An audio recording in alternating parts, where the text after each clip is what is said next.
Mudalikyat kita karon mga kaigsuunan sa usa ka parokya nga ani-ani ni sa sulod sa Bogo City nga ingon nila dunay mga unique practice nga gisugdan sa usa ka pare. Mao kini ang parokya sa Udlot.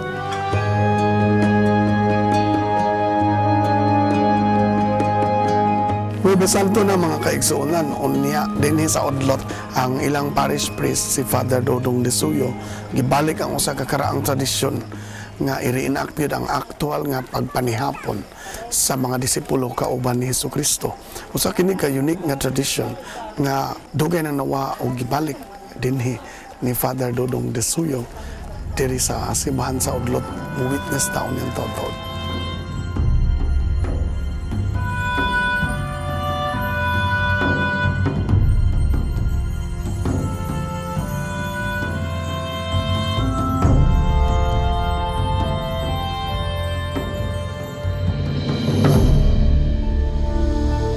Gilutoon sa Malaysia karon. Kuan kape nga libre para sa mga mobile karon. Magbisita iglesia. So tanang man din ni inyong tagaan og kape. Na kani siya kuan paan. Libre sa siya. Maigo ginastanan no di. Oh, maigo kana ra siya gidisplay pero apa man dito wala pa gipagawan. Balik pila ni nga paan di ay tanang. Mga 1,200 pesos. Kano sa man gisugdan ni nga practice? Kuan sukat pag ari ni padre mga 3 years. 3 years na.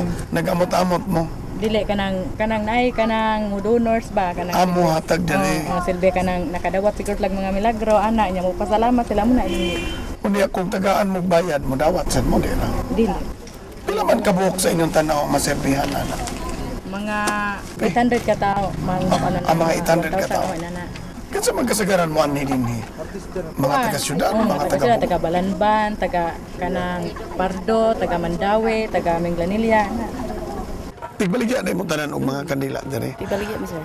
Inay no color unsa may meaning sa mga colors? Ang yellow sir, peace and unity. Kining blue, heavenly grace, abundance. Kining green, good health. Ang kining pink, joy and happiness. Red is victory. Tagpila kada usa? 10 pesos. 50 pesos ni tanan. Kaya obligado ba ka mo kuha na tanan or sa imo lang gusto? Dili, sa gusto lang nato o pila ya ko dagkot. Karong panahon na daghan gyapon mo dagkot labi na kay Semana Santa.